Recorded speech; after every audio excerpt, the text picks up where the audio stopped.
Let's learn how to solve hyponatremia in 5 steps. In first step, we have to check if the patient may have hyponatremia, false hyponatremia or true hyponatremia. If the patient serum osmolality shows normal or high, it can show pseudo hyponatremia or hyperglycemia. If the serum osmolality is low, then it is true hypotonic.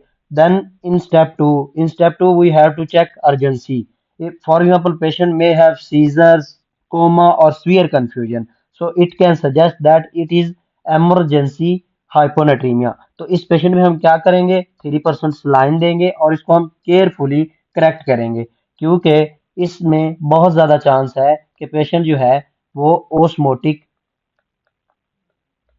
Demyelination की तरफ चला जाए। तो इस patient को हम carefully treat करेंगे। Then in step three we check if the patient maybe patient have hyponatremia, maybe patient is hypovolemic, euvolemic, or hypervolemic.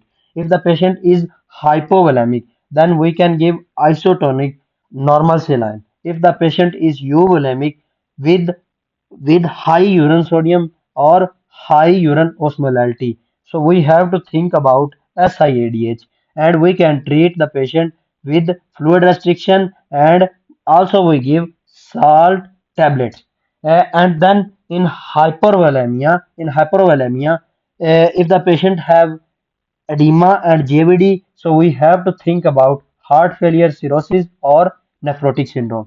तो इसमें हम क्या करेंगे, इसमें हम रेस्ट्रिक्ट सॉल्ट करेंगे और पेशेंट को हम डायूरेटिक देंगे। In step 5 we have to treat underlying cause. If patient, for example, may have pneumonia or CNS issues, then it is the cause which can lead to SIADH. If the patient have heart failure, so it can cause volume overload.